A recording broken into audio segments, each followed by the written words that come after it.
মধ্যমগ্রাম পৌরসভার 23 নম্বর ওয়ার্ডের বীরেশপল্লী এলাকায় মা মেয়ের পিসি শাশুড়িকে খুন করে ট্রলি ব্যাগে পাচার কাণ্ডে খুনে ব্যবহৃত অস্ত্র উদ্ধারে অভিযুক্তদের নিয়ে ঘটনাস্থলে হাজির হন মধ্যমগ্রাম থানার তদন্তকারীরা।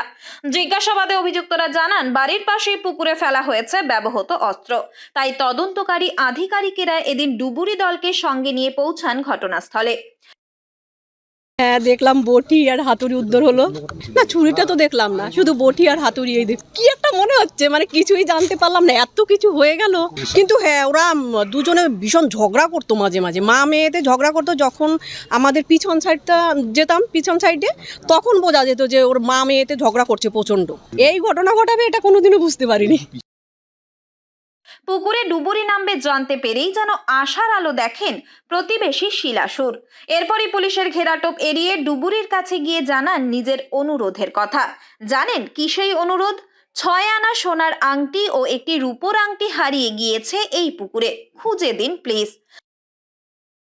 একটা সোনার আংটি, 6 আনা সোনার, আর একটা রূপোর আংটি। ওই কালী আমার বাড়িতে কালী পুজো হয়েছে, কালী পুজোয় সোনার রূপো লাগে, ঠাকুরমশাইকে দিয়েছি। ঠাকুরমশাই কী করছে, কুণ্ডলির হাড়ির মধ্যে সোনার রূপোটা রেখে দিয়েছে। আর পরের দিন সকালে আমার বোনপো সেই হাড়ি ধরে জলে দিয়ে দিয়েছে। এটা তো নিয়মই, ওর মধ্যে ঠাকুরমশাই রেখেছে সেটা তো জানি না। আর আমারও কাজের মধ্যে খেয়াল নেই যে আমার হাতের আংটি কই। তখন স্নান করে যখন আমি মাথা সরাতে গেছি, দেখি আমার আংটি নেই। তখন আমরা খোঁজাখুঁজি করলাম, জলের মধ্যে কি আর আমরা পাই? তাই এনাদের বললাম যেন আমাদের আংটিটা যদি পাওয়া যায়, কুড়ুল খুঁজ দিয়ে গিয়ে যদি সুস পাওয়া যায়, এটা অনুরোধ করো, দেখা যাক কি হয়। এদিন বীরেশপল্লী এলাকায় মধ্যমগ্রাম ট্রলি কাণ্ডে তদন্তকারী আধিকারিকেরা খুনে ব্যবহৃত অস্ত্র উদ্ধারে ডুবুরি নিয়ে এসে পুকুরে তল্লাশি চালানোর সময় তাই এই আবদারি জানান প্রতিবেশী শিলাসুর। পরবর্তীতে ডুবুরি নামিয়ে তল্লাশি চালানো হয় খুনে ব্যবহৃত বটি ও হাতুড়ির।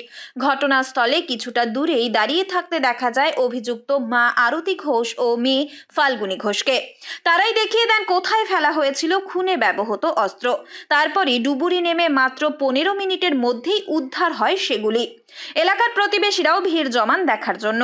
যদিও মধ্যমগ্রাম থানার পুলিশের পক্ষ থেকে অতিরিক্ত বাহিনী মোতায়েন রাখা হয়েছিল যাতে কোনো রকম অপ্রীতিকর ঘটনা না ঘটে, সেইখানে আংটি উদ্ধারের আগ্রহে দাঁড়িয়ে থাকেন প্রতিবেশী ওই মহিলা।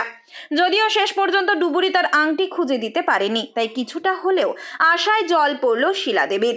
এরপর তদন্তকারীরা অভিযুক্তদের সঙ্গে নিয়ে তল্লাশি চালিয়ে খুনে ব্যবহৃত আরও একটি ছুরি উদ্ধার করেন শিলাদেবীর পাশাপাশি। তাই প্রতিবেশীদের ঘটানো এমন নৃশংস খুনের ঘটনায় কঠোর সাজা হোক চাইছেন মধ্যমগ্রাম বীরেশপল্লী এলাকার মানুষজন।